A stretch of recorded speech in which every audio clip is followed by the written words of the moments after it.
నగరంలోని రామచంద్రపూర్ కాలనీలో భారతీయ జనతా పార్టీ యువ మోర్చా జిల్లా మాజీ అధ్యక్షులు చొప్పరి వేణు టీఆర్ఎస్లో చేరిన సందర్భంగా నిర్వహించిన ధూమ్ధామ్ కార్యక్రమంలో రాజేందర్ మాట్లాడుతూ తెలంగాణ అంశం తన చేతిలో లేదని ఏకాభిప్రాయంతోనే ప్రత్యేక రాష్ట్రం ఏర్పాటు ముడిపడి ఉందని కేంద్ర మంత్రి ప్రకటన చేయడం సిగ్గుచేటని విమర్శించారు. మీతో పాటుగా తెలంగాణ ఉద్యమాన్ని నడపాలనేటువంటి తపన పుట్టింది. మీతో కలిసి ఉద్యమం చేస్తా, మీ పార్టీలో చేరుతానని చెప్పినప్పుడు సంతోషపడ్డ మొట్టమొదటి వ్యక్తిని నేను.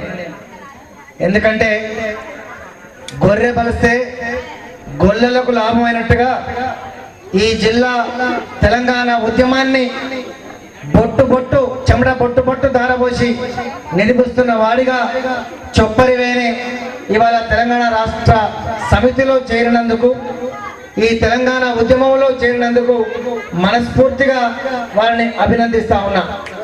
తెలంగాణ సమస్య నా చేతుల్లో లేదట. నువ్వు జ్ఞానం ఉండి మాట్లాడుతున్నావా, ఆలోచించి మాట్లాడుతున్నావా, చదువుకొని మాట్లాడుతున్నావా, చదువు లేక మాట్లాడుతున్నావా అని చెప్పి నేను ప్రశ్నిస్తా ఉన్నా. కేంద్ర హోంమంత్రి చిదంబరం గారు, నీకు తెలియదా ఈ దేశంలో 14 రాష్ట్రాలు ఏర్పడ్డాయి.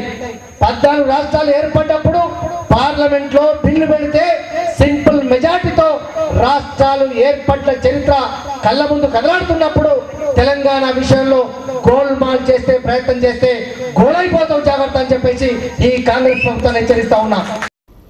టీఆర్ఎస్లో చేరిన బీజేవైఎం మాజీ అధ్యక్షుడు వేణు మాట్లాడుతూ తెలంగాణ రాష్ట్రం ఏర్పాటు ఉద్యమంలో ఆత్మార్పణ చేసిన విద్యార్థుల బలిదానాలు తన మనస్సును కాల్చివేశాయన్నారు.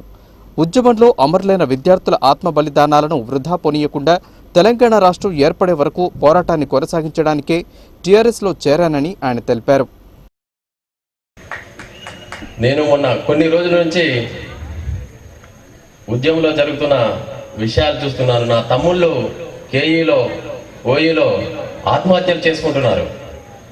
ఆ ఆత్మహత్యలు చూసి నా మనసు చలించిపోయింది. అందుకే నేను ఒక నిర్ణయానికి వచ్చాను.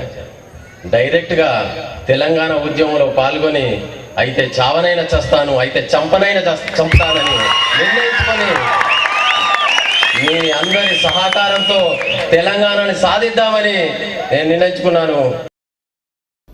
నగరంలో టీఆర్ఎస్ను బలోపేతం చేయడానికి పార్టీ సన్నాహాలు చేస్తోంది. ఇటీవల తెరాసలో చేరిన వారితో పార్టీ కొంత బలాన్ని పుంజుకుంది.